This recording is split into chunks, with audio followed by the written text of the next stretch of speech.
So we've set up our recruiting board. Now it's time to go ahead and put together our schedule for next season. And we want to make sure we put together a really solid, legit schedule that's going to set us up to possibly be in position to contend for a national title yet again. So I'm debating on whether or not I'm going to put one really solid team and a couple okay teams, or if I'm going to start us off in a gauntlet. Let's take a peek.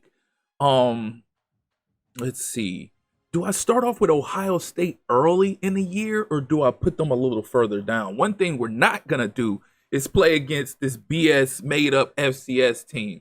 I swear, if I was to do that, I'd probably put up 120 points or so on the team.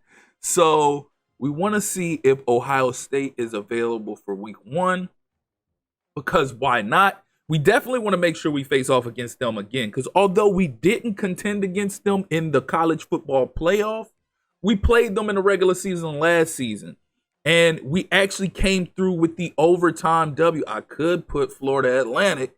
I don't think I have yet to play Florida Atlantic this dynasty for this year.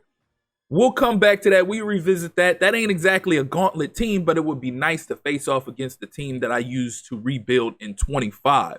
But moving along, I could play LSU. I have yet to play LSU this dynasty. May end up scheduling them in the future. I don't see no Ohio State, though.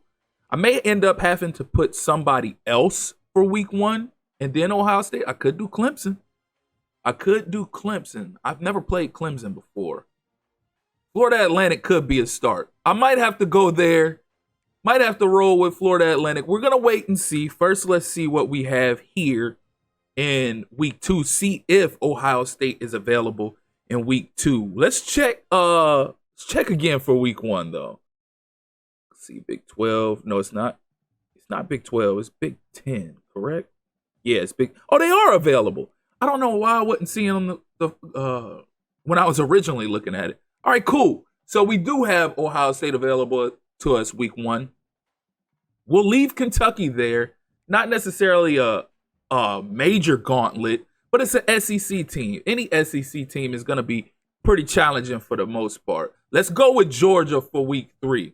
So we can get that rematch in. We can get that national championship rematch in, and we can go out there and get our get back, because we still got a nasty taste in our mouth from facing off against them and falling short in the national championship. We don't like that. So week 4, I could go USC, but I want somebody a little tougher. They're 16 overall in the nation, but I kind of want to get somebody a little bit more difficult. I may go back and get another SEC team. Hell, Alabama sounds pretty solid right about now. Sounds like a pretty legit team to put there. Let's go take a peek and see if Alabama is available. And they are. And they're number 2 in the nation.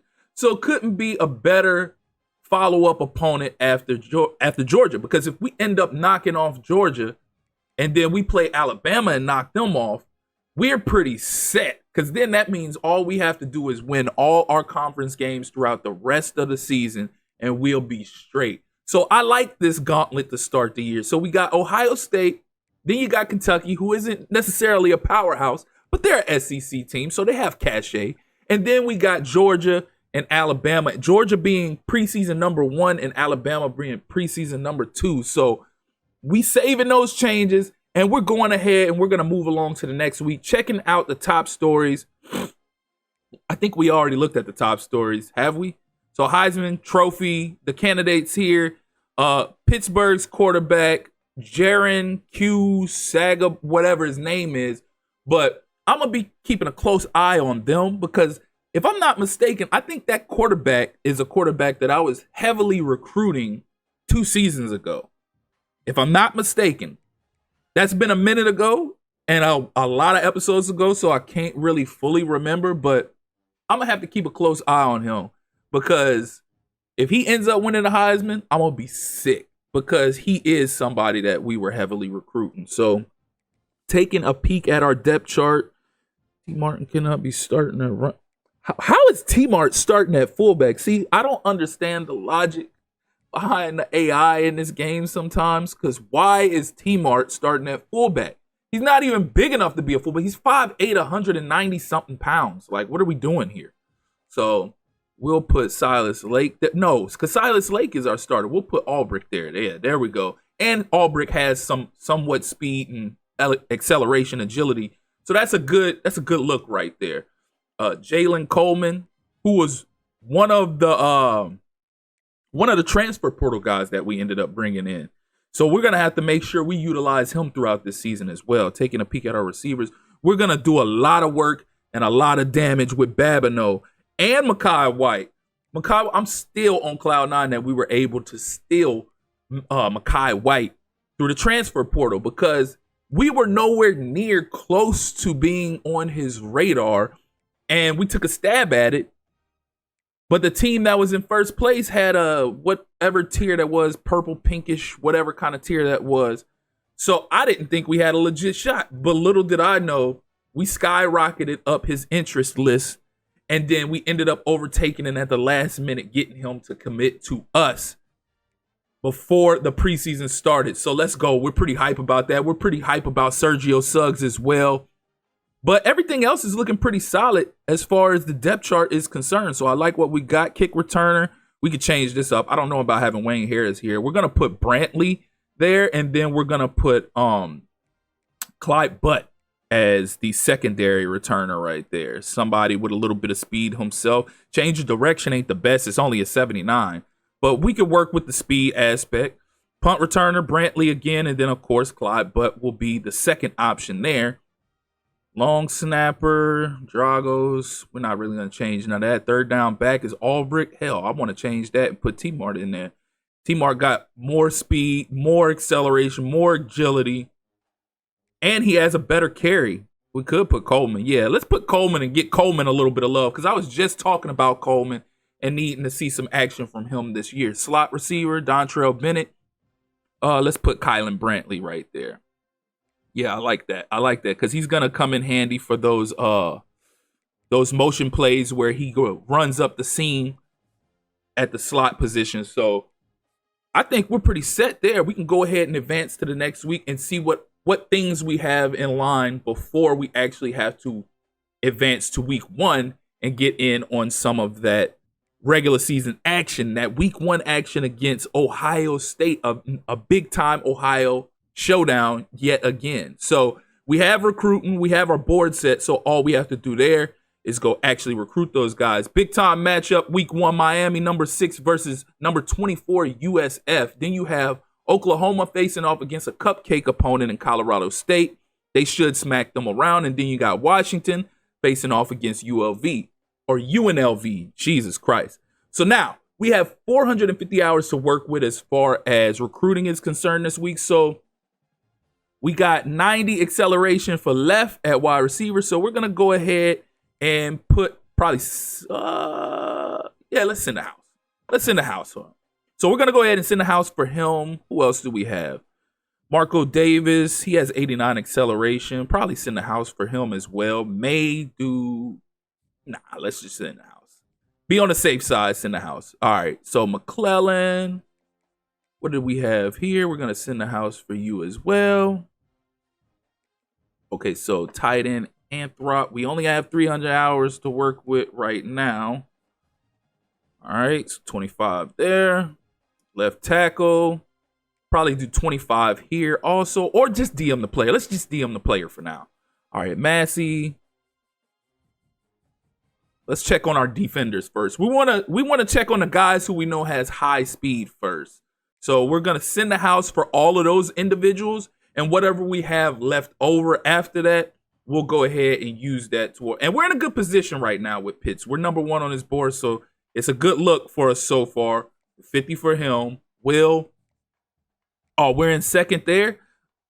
Let's go ahead and contact friends and family on that one, because we're starting to run out of time, and we want to make sure we get enough hours to enough individuals going forward. I can't focus too much on the guys that I heavily want, but second place here, so we're good there. 10 hours there. Contact friends and family. Search social media. First place there for Tubbs. Let's go ahead and DM the player. I wanted to send friends and family, but it's just gonna DM the player for now. We're gonna send friends and family for Wegman as well. Durbin, DM the player. 55 hours left for the week. Abraham, DM the player. All right. Bobby Drogue, is that how you pronounce his name? I guess. 10 hours there. Let's see. 35 hours left for the week, and we got quite a few prospects we have to go back through. I was thinking about searching social media as well, but I'm gonna hold off. I'm gonna see what hours we have left by the time we're done allocating time to these other prospects. Okay, so we got 25 left there.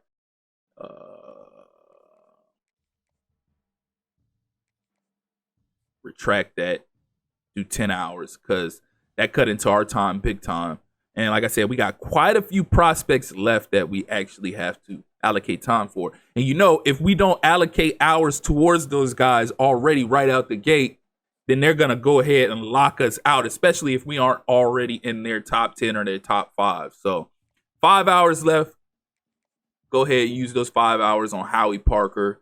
And that is just about it. That's going to do it for us. We got quite a few players left that we haven't allocated any time to. We have to cross our fingers on that and hope that we don't get locked out from all of those individuals. But I feel confident and comfortable with the guys that we've maxed out. So McClellan, I think I'll just do contact friends and family here. That way I have 25 hours left to work with, and I could spend them on these guys right here that I didn't allocate any hours to. And we're not too bad. Hopefully that doesn't end up hurting us and he doesn't lock us out or something like that. But I think 25 hours for contacting friends and family should be sufficient enough to get us through. Fingers crossed. Again, fingers crossed. So now we don't have nowhere near as many players as we had before that we didn't have any time allocated to. So we should be good here. It's still a lot. Don't get me wrong. It's still a lot, but it's not as much as it was. We have a great bit that we have spent time on. So that's going to do it for this week's recruiting session. And that is going to do it for this week's episode as well. Before I do cut out of here, let me verify. I could come and pull back Pitts. He has his first already.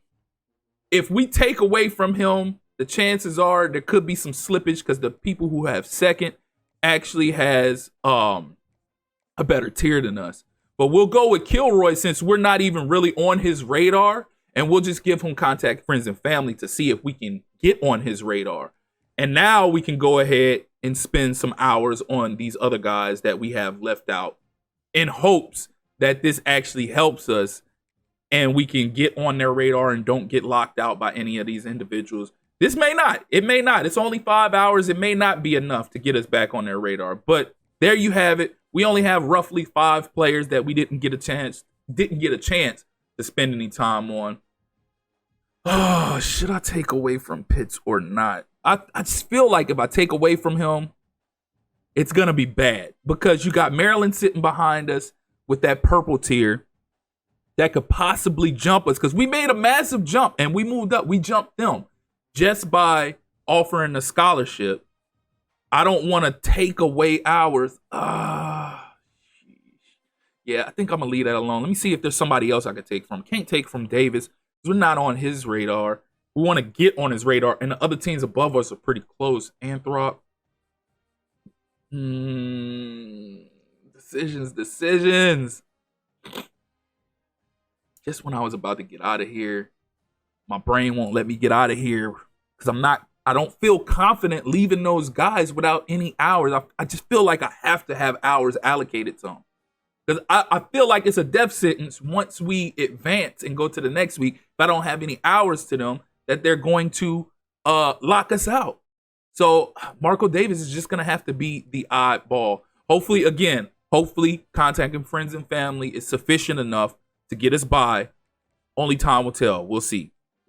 So, all right, this should be enough to get us through these last guys. And it is.